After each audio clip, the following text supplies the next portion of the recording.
একজন অভিনেতাই না অন্য আরেকজন অভিনেতার শত্রু হয়, এটা আমি আজকে একদম বুঝতে পারলাম।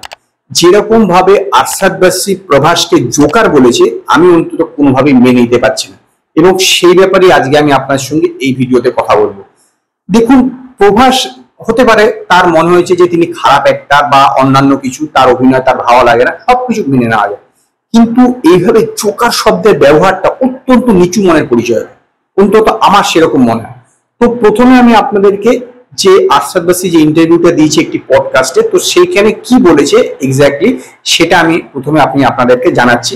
তো তিনি অমিতাভ বচ্চন সম্পর্কেও বলেছেন, তো সেইটা প্রথমে আগে জেনে নিচ্ছি। যে প্রথমে তিনি অমিতাভ বচ্চন সম্পর্কে বলেছেন, যে অমিতাভ বচ্চন সম্পর্কে বলার আগে তিনি সিনেমাটা সম্পর্কে তাকে জিজ্ঞেস করেছে তার সিনেমাটা কিরকম লেগেছে। তো তিনি বলেছেন যে মেনে কালকি দেখি, মুঝে তো আচ্ছি নেই লাগে। ঠিক আছে, কারো ভালো না লাগতে পারে, সেটা তার ব্যক্তিগত মতামত, এই নিয়ে কোনো সমস্যা নেই। अच्छी अच्छी नहीं लगी, मुझे बहुत तकलीफ होता है जब Amit ji was mind blowing, मतलब अनबिलीवेबल। अमित जी बहुत ही अच्छा है। I can not understand that man, I swear if we got the power he has, life बन जाएगी। তো ও অমিতাভ বচ্চনের সম্পর্কে তিনি ভালো কথা বলেছেন, খুব ভালো কথা। অমিতাভ বচ্চন এখানে দুর্দান্ত অভিনয় করেছে, এই বিষয়ে কোনো সন্দেহ নেই, সেসব ঠিক আছে। এবার তাকে জিজ্ঞেস করেছে প্রভাসের সম্পর্কে। প্রভাস সম্পর্কে তিনি কি বলছেন শুনুন। Prabhas, I am really sad, why was he was like a joker, just think कि उन्होंने डायरेक्ट बोल दिया कि प्रभास like a joker। কেন? I want to see a Mad Max, I want to see Mel Gibson over there, तुमने उसको क्या बना दिया यार, क्यों करते हो ऐसे, मुझे नहीं समझ में आता।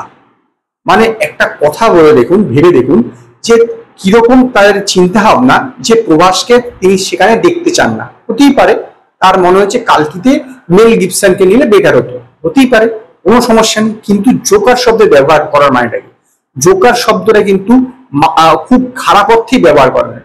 মেনে নিচ্ছি যে জোকার হচ্ছে সার্কাসের একটি গুরুত্বপূর্ণ পার্ট, সার্কাস জোকার ছাড়া চলে না, জোকারকে প্রয়োজনীয়তা সার্কাসে, কিন্তু তথাপি সমাজে যখন এই জোকার শব্দটা ব্যবহার করা হয় তখন কিন্তু এটা নিচু অর্থে বোঝানো হয়, যে একটা জোকার একটা কৌতুক করে বেড়ায়, যে যার কোনো মূল্যহীন, এরকম অর্থে কিন্তু বোঝানো হয়। আমার মতে কিন্তু প্রভাস নয়, অ্যাকচুয়াল জোকার হচ্ছে কিন্তু এই আরশাদ বারসি। তার বিভিন্ন ক্যারিয়ারে বিভিন্ন সিনেমাগুলো দেখবেন পুরোপুরি জোকারের মতনই সে প্লে করে। ইভেন শুধু তাই না, অফ স্ক্রিন যখন তার ইন্টারভিউ বা কোনো যখন প্রমোশনে যায়, তার হাবভাব আচরণ দেখবেন পুরো জোকারের মতনই কিন্তু লাগে। আমার মতে কিন্তু প্রভাস নয়, অ্যাকচুয়াল জোকার হচ্ছে আরশাদ বারসি। কাজেই আমার মতে আরশাদ বারসি প্রভাসকে জোকার বলা উচিত হয়নি, বরং নিজেকে জোকার বলা উচিত ছিল, যে আমি হচ্ছে একজন জোকার। আমার হচ্ছে এই বিষয়ে এই ছিল মতামত। তো আপনাদের এই ব্যাপারে কি মতামত আপনারা আমায় জানাবেন। যদি আপনাদের এই ভিডিওটি পছন্দ হয়, ভিডিওটিকে লাইক করুন, কমেন্ট করুন, শেয়ার করুন, আর নতুন আপডেটের জন্য আমার চ্যানেলকে সাবস্ক্রাইব করুন।